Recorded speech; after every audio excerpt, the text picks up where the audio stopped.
Initially my idea was to play through Dark Souls 3 only using a bow, and despite pushback from my friends believing that I couldn't do it, I was determined. But right at the start of my run, I realized something. On all levels except physical, I am a rat. And the only things a rat likes more than shooting projectiles at hostile figures are the fall of capitalist society and cheese. DS3 is a game with 13 mandatory bosses. I will be fighting none of them.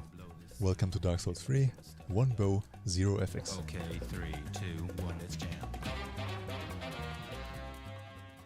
Gundyr is the first victim of the most broken mechanic in Souls games. Quitting out.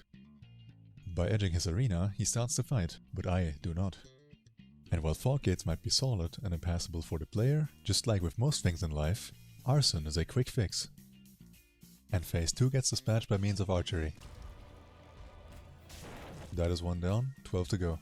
I get an easy first try on tree jump because I am not washed. In High Wall I get to fulfill the male fantasy of picking up a blunt instrument of violence, which will help me in my grand plan of rage-baiting Vordt. Turns out that a single swag parry on a knight allows you to stick your rear through the fog gate, which makes the boss mad enough to sprint at you. The fight is now similar to Gundyr's, the only difference being that Vordt's big ass head is immediately visible, which already brings us to Undead Settlement. Top 5 things to do in the Undead Settlement. Number 1. Leave. The Abyss Watchers are a bit of a different case. It is here that I have to start tapping to something a little more grand than basic glitches. Something a bit more esoteric. A precise sequence of spiritual movements is often enough to overload the feeble mind of a basic individual, the things that they witness proving incomprehensible, leaving them dazed and stunned, whilst my spiritual awakening has only just begun. Now, before heading through the catacombs, I have to once more tap into the higher plane of existence I have just achieved by separating my spiritual form from a corporeal one and leaving the latter at the ladder. Once at Volnir, quitting out makes the game want to put my body back to where it remembers it being. But my spirit prevails, leading me Okay, dude, listen. I know this bit is getting drawn out, but I'm sitting here, shooting arrows at Volnir, who isn't doing anything. It's not particularly interesting. I have to keep the narrative up somehow. What the fuck do you even know about... Next one down. If you've played DS3 before, here is where you might be wondering. Mr. Rat, to get into Irithyll, you need the doll. How would one possibly get past Sage and Deacons? What ancient tricks do you have up your sleeve to beat these highly challenging encounters? My answer to that is... I don't really need to. Irithyll's barrier is a bit of a social construct, because realistically you can just go right around it. Or below it. Whatever this counts as. Giving you full free access to the city. This is where I reach a bit of an impasse though. The next boss would be Pontiff, who cannot be moved from outside of his boss arena. He also cannot have his AI broken. Some people consider just parry fishing the boss as cheese enough. I am of the opinion that those people probably smell really bad. There is a solution though.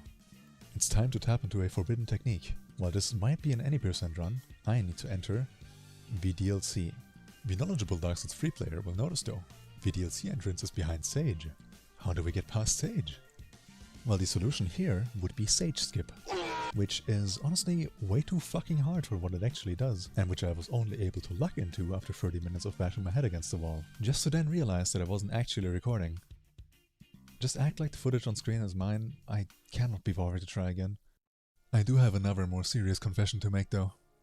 I have to come clean here. The entire time I've been making it sound like all I need is a lack of ethics and a single bow, but in reality, this isn't actually Dark Souls 3, 1 bow, 0 ethics. It's 2 bow, even fewer ethics. Somehow. The Millwood Great Bow is the actual key piece to breaking the game, because for some reason, with this bad boy right here, using the Ash of War causes any arrow you shoot to not get stopped by fog walls, but instead pass through and also curve upwards for some reason, but you know, we take those. This means that we can return to Pontiff's Arena, line up, draw back, and... You know, I actually really like this game and the fights and the enemies, so just sitting here and shooting arrows while they're not moving is a bit of a waste. Anyways, Anorlondo has nothing special going for it, and neither does Aldrich, considering that if you step through the fog gate and then start dry humping the wall behind you, he loses all interest in fighting you. This allows you to do 2 very important things. 1. Obliterating the twink of a strange man's dreams, and 2. Sludge maxing for free. Which is what life is really about. Interestingly enough, the dancer fight basically goes the exact same way.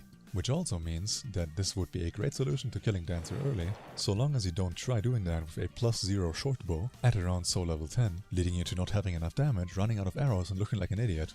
This is just a warning and has never happened to me.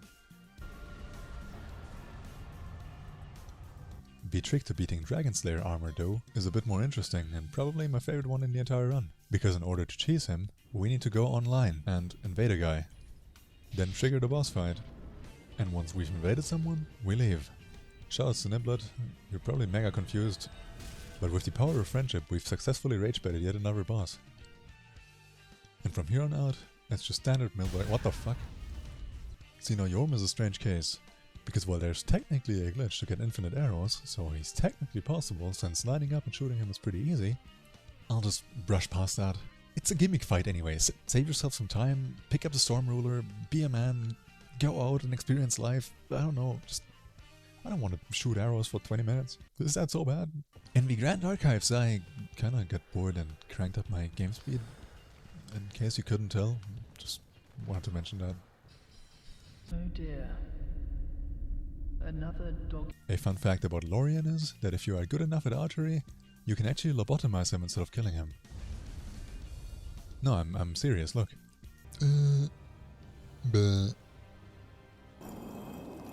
even though usually phase 2 would make him recover, it turns out that he also has the object permanence of a fucking goldfish. This means that standing here and shooting Lothric doesn't actually aggro either of them. This is a good game. Well, that's all the lords. After watching me not fight 12 bosses, you probably have no fucking clue what I'm gonna do for Cinder. Since overcoming this final challenge is actually quite... Okay, you know what, I'm not even gonna go there, it's just a Millwood bow again. You know, this thing is just fucking broken, I don't know what to tell you. Fuck, I'm supposed to make content here, but the final fight was mega unimpressive. I gotta dangle some keys or some shit. Look guys, cool new age subtitles. Whoa! Wow, look, you can get Gale stuck here. Isn't that cool? That's cool, guys, right? That's pretty cool. Did you know that despite a joke setup being elaborate, it could actually just the essence of achieving proper community good games is a TV show that is based on real events. MK Ultra was an illegal human experimentation program designed to help what is the deal? Osiris sold me fentanyl.